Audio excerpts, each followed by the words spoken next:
Leaders, jumpa lagi di Leadcast. Nah, pasti pada belum tahu kan apa itu Leadcast. Leadcast itu apa sih, Indira?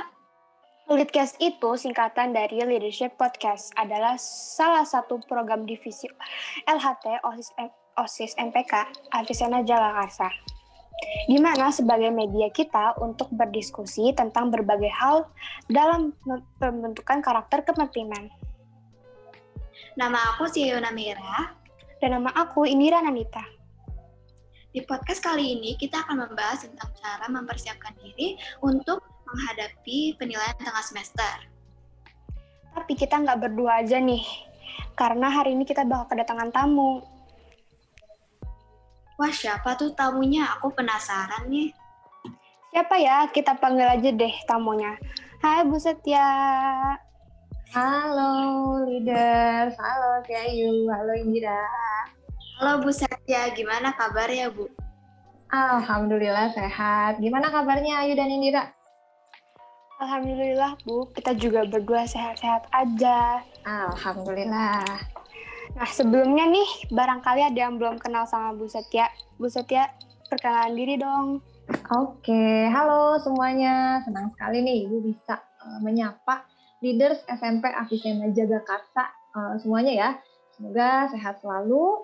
Nah, perkenalkan nama Ibu Setia Latifah. Ibu biasa dipanggil Ibu Setia. Nah, Ibu ini adalah guru BK SMP Avicenna Jagakarsa. Nah ya, makasih ya Bu Setia atas perkenalannya. Nah, sebelumnya aku mau nanya nih. Kan kita udah mau menjelang PTS, dan yang pasti kita harus belajar dong. Nah, gimana sih menurut Bu Setia tuh cara belajar yang benar, terus dan juga efektif? Menurut Bu Setia gimana? Nah, pertanyaan yang bagus nih. Memasuki pekan ujian itu kan biasanya belajar tuh jadi suatu keharusan ya, harus belajar gitu. Pagi sampai siang belajar di sekolah, pendalaman materi ujian gitu. Terus sorenya kadang masih harus ikut tambahan gitu ya. Terus lanjut malamnya begadang ngapalin materi-materi yang lain dan ngerjain PR gitu. Jadi padat banget gitu.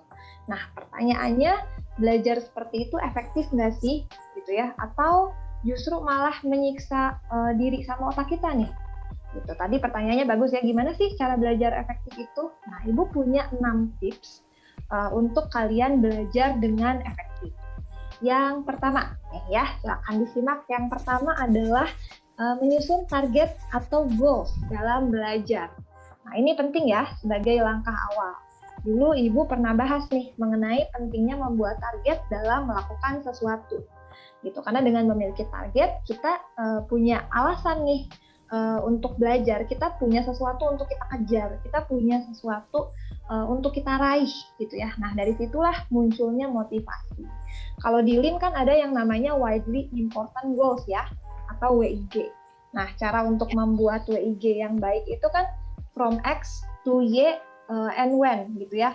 Nah, berarti contoh untuk goals atau target PTS ini misalnya nih, from X itu kan kondisi kita saat ini ya. Nah, berarti from X-nya saya mau meningkatkan nilai IPA, misal ya.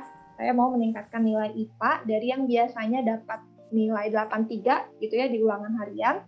Nah, itu kan kondisi saat ini biasa dapat nilai 83. Nah, itu Y ditingkatkan menjadi ketika ulangan harian nanti atau ketika ujian PTS nanti nilainya menjadi 88. Ketika kita punya target untuk dapat nilai 88, maka kita jadi punya alasan nih untuk semangat belajar.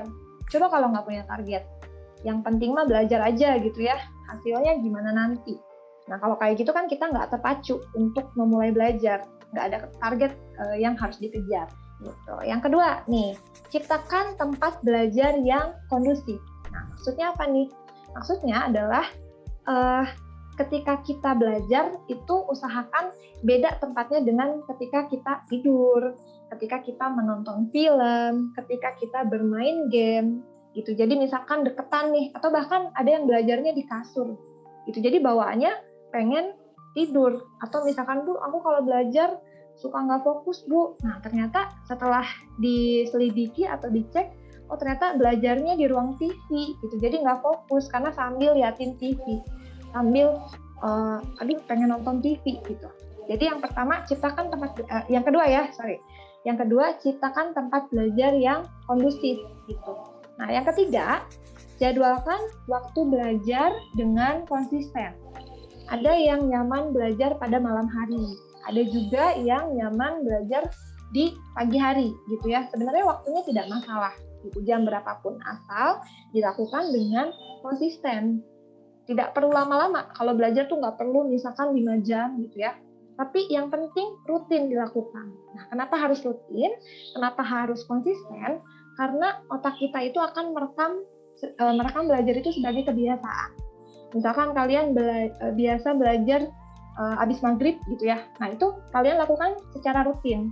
Jadi tiap hari sehabis maghrib mungkin cuma 40 menit atau 1 jam gitu ya, dari maghrib sampai isya. Nah, kalian konsisten lakukan tiap hari. Nah, kalau dilakukan dengan konsisten, otak kalian akan menerima itu sebagai kebiasaan. Jadi mau nggak mau tiap maghrib itu otak kalian sudah siap untuk belajar karena udah tahu nih biasanya waktu maghrib dipakai buat belajar, gitu ya. Jadi yang ketiga itu jadwalkan waktu belajar yang konsisten.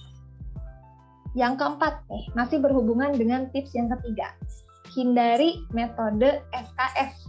Ya, apa tuh SKS? Ya, SKS itu sistem kebut semalam. Jadi besoknya ujian, malamnya baru belajar. Besoknya ujian, malamnya baru baca-baca buku. Nah, biasanya banyak nih kayak gini. Nah, baiknya kebiasaan seperti ini diubah ya. Kenapa? Karena kalau pakai metode SKS, kan otak kita bakal kaget ya. Loh, kok ini tiba-tiba belajar, ada apa nih? Gitu ya. Kalau otak kita kaget gitu tiba-tiba belajar, jadinya nggak akan optimal. Otaknya nggak siap gitu untuk menerima materi. Belajar pun jadi terburu-buru karena cuma 1 malam, dan akhirnya kita nggak bisa menghafal materi secara keseluruhan gitu ya. Gitu. Nah, yang kelima cara belajar yang efektif itu mulai dari materi yang dianggap sulit. Kenapa? Mulai dari yang paling sulit, karena materi yang paling sulit itu membutuhkan waktu lebih lama untuk dipelajari, gitu ya. Kalau kalian mendahulukan materi yang sudah kalian paham, nanti di akhir-akhir baru belajar materi yang sulit, nanti waktunya sedikit. Maka materi yang dimengerti pun jadi sedikit, gitu ya. Jadi mulai dari materi yang kamu anggap sulit, dan jangan lupa, jangan sungkan untuk bertanya, gitu ya. Jadi kalian setelah belajar masih ada aja nih materi yang sulit gitu, jangan sungkan untuk bertanya. Bapak Ibu guru itu senang sekali nih kalau siswanya aktif bertanya gitu. Nah, yang keenam nih, ambil jeda atau take a break. Jadi lebih baik belajar itu 45 menit, istirahat 15 menit daripada kita full 60 menit dipakai otaknya tanpa istirahat. Jadi berikan otak kita ruang untuk jeda, untuk beristirahat gitu ya. Ketika kita melakukan aktivitas tanpa jeda, dipakai belajar 1 jam gitu nggak ada istirahat, atau 2 jam tanpa istirahat, nah otak kita akan capek. Kalau otak udah capek, larinya ke ngantuk, pusing, nggak mood gitu ya. Jadi agar belajar efektif, kasih otak istirahat, kasih jeda gitu. Tiap 45 menit kalian jeda dulu 15 menit. Atau sesimpel kalian mengalihkan pandangan dari buku atau dari laptop ke tempat lain gitu. Jadi mata tidak terus-terusan menatap layar atau buku yang sedang kalian pelajari. Gitu. Itu 6 tips dari Ibu untuk belajar secara efektif. Wah, bagus banget tuh caranya. Teman-teman bisa lakuin juga caranya dari Bu Setia ini. Oh ya, Bu, kalau misalkan ada film kesukaan kita di TV lagi tayang, tetapi besoknya kita harus melaksanakan PTS. Menurut Ibu, apa yang harus kita lakukan? Wah, menarik nih. Jangan-jangan ini pertanyaan curhat lagi. Ya, jadi pengen nonton TV, tapi besok ada PTS. Harus gimana nih, Bu? Ya nonton TV aja, gitu loh. Kok nonton TV, Bu? Gitu kan? Nah, tadi ya, seperti yang tadi Ibu jelaskan gitu. Jadi otak kita, kalau dikasih materi terus, gitu ya, ibaratnya tuh gelas, gitu ya, gelas diisi air terus-menerus, diisi air sampai penuh gitu ya. Yang ada kan airnya jadi keluar lagi, jadi overload gitu kan ya. Air yang udah dimasukin malah jadi keluar lagi. Itu sama seperti otak kita terus-terusan dipakai belajar tanpa ada jeda gitu ya, malah jadi overload, malah jadi nggak masuk gitu, nggak efektif gitu. Nah, jadi boleh ya ketika besok ujian kalian boleh menonton TV, tapi nih ada tapinya gitu ya. Tapi menonton TV itu dilakukan di luar waktu belajar dan ada batasnya gitu ya. Jadi kalian misalkan mau nonton film nih, ada film kesukaan gitu ya.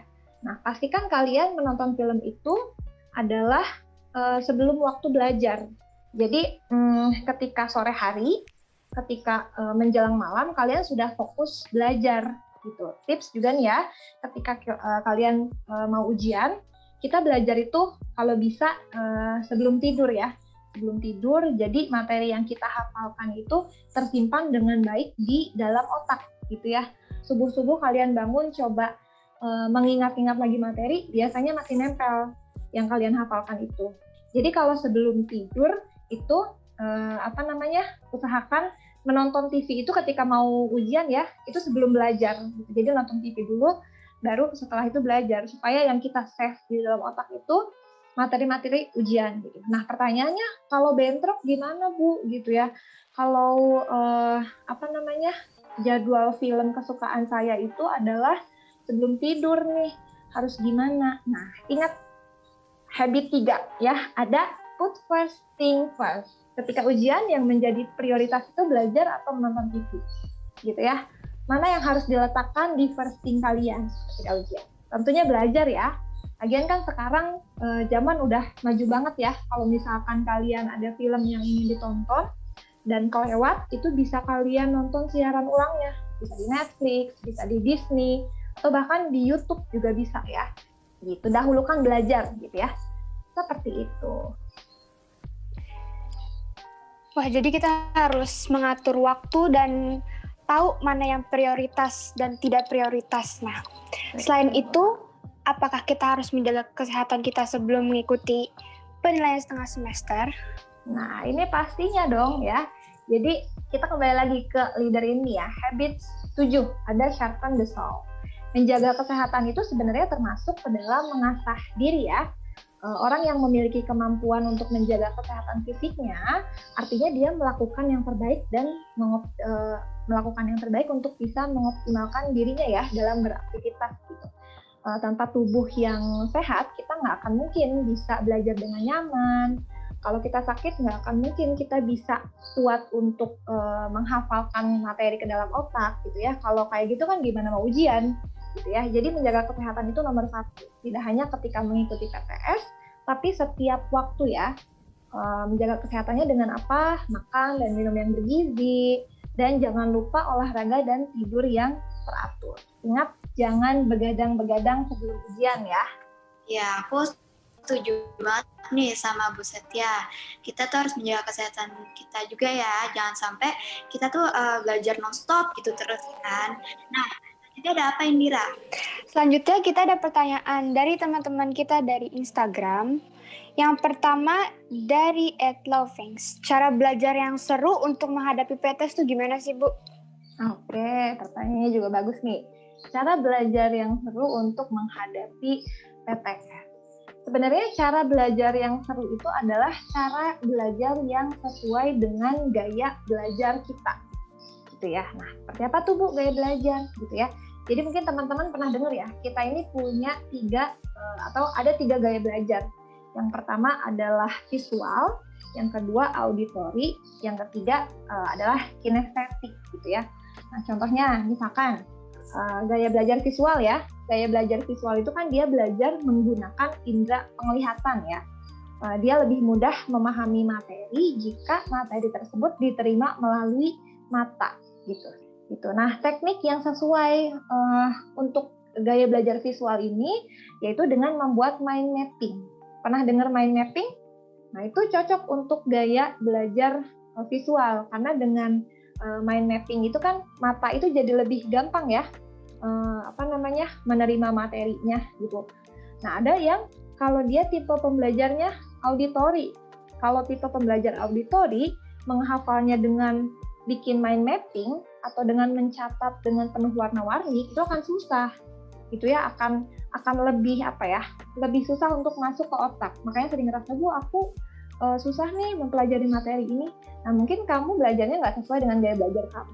Kalau tipe auditori, dia itu kan belajar menggunakan telinga ya, dengan mendengarkan. Biasanya dia ini lebih mudah menerima materi kalau misalkan mendengar materi tersebut dibacakan secara lisan. Itu mendengar, jadi dia belajar dengan telinga. Dia belajar dengan mendengarkan gitu ya. Gitu. Nah, satu lagi itu tipe pembelajar kinestetik. Nah, kinestetik ini berhubungan dengan gerakan ya. Jadi tipe kinestetik itu dia dia mudah belajar melalui aktivitas ya. Kalau kalian tipe kinestetik, biasanya kalian akan lebih mudah mengingat kalau tangan dan kaki kalian itu ikutan gerak gitu.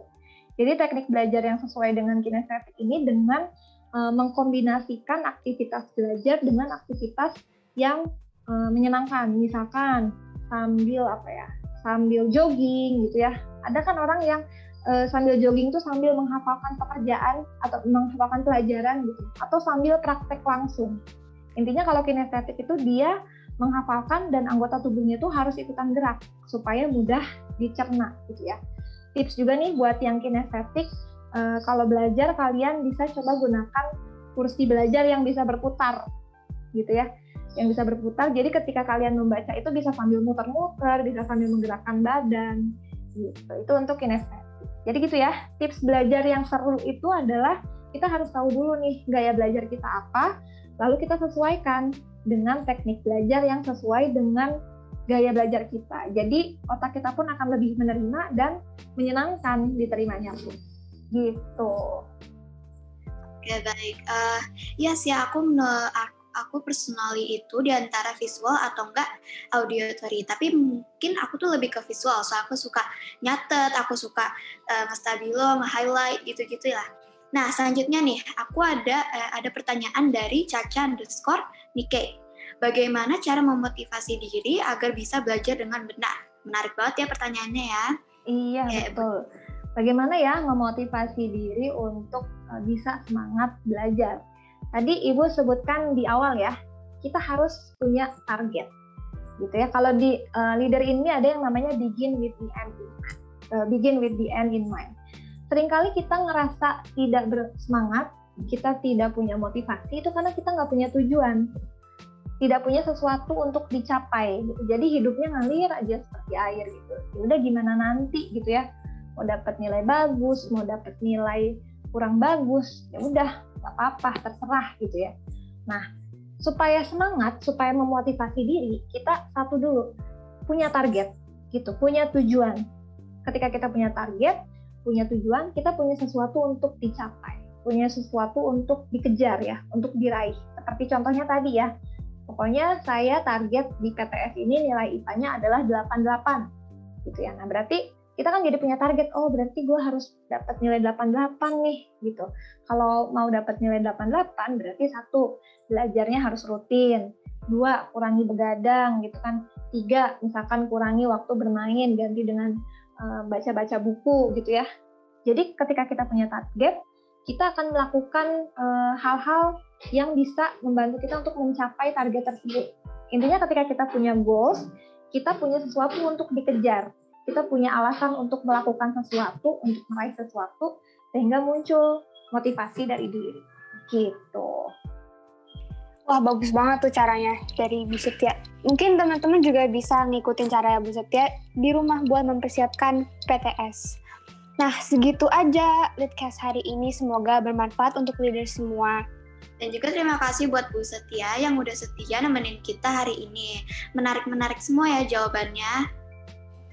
Kurang lebihnya mohon maaf. Sampai bertemu di episode selanjutnya leaders, dan tentunya dengan narasumber yang seru-seru.